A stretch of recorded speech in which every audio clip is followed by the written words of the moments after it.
Today, we're stepping into a very different kind of story. Not a history lesson, not just a memoir, but a conversation between us and someone who lived between the unthinkable. Someone who didn't just survive, but wrote it all down, not to glorify herself, but to make sure we never forgot the cost of war, or the price of growing up too soon. Vera's power isn't in just what she says, it's in how she feels.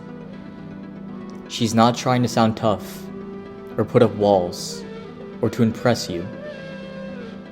She's vulnerable, raw, and that's what makes her story hit so deep. Admittedly, even as a male reader, someone who hasn't lived her life, or fought in a war, her grief, her frustration, her determination, they reach you, because they're human first and universal second. She takes giant, overwhelming topics, stuff like grief, pressure, gender roles, and slices them into something small enough for our hearts to hold. It doesn't feel preachy, it's not sugar-coated, it's not edited for easy consumption. Another curious part of the story is that you can almost see her aging through the way her words shift.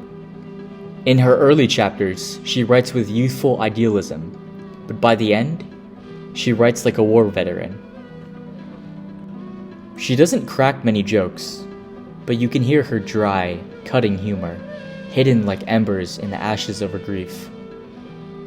Early on, she speaks without experience, but later every word feels earned. When the Great War broke out, it came to me, not just as a tragedy, but as an interruption of the most exasperating kind to my personal plans. We were but too young to divert the remorseless impetus of history. One has no right to have great and intimate friends unless one can stand alone first.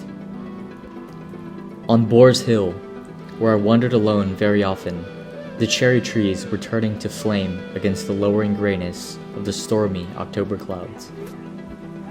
Around page 78, she even leaves us with a music sheet she wrote, because sometimes words just aren't enough. The big takeaway for me is that the Testament of Youth isn't just a war memoir. It's a love letter to everyone who's ever lost something they couldn't live without. Vera Brittains didn't just document history.